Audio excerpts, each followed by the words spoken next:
Labag man sa kalooban mo na magmakaawa ka sa kanila, pero saan ka pupunta? Hindi ba?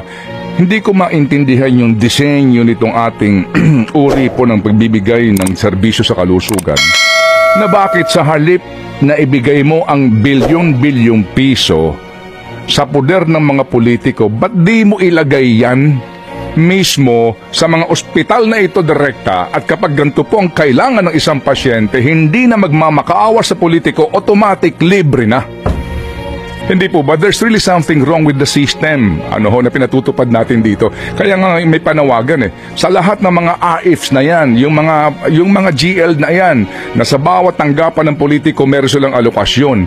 Ba't yan? Gaano kalaking pera yan? Ba't di mo ilagay yan sa lahat ng ospital, Heart Center, Kidney Institute, PGH, Orthopedic, Children's Medical Center, Fabella Maternity Hospital, sa lahat? Doon na lang natin ilagay ito, di po ba?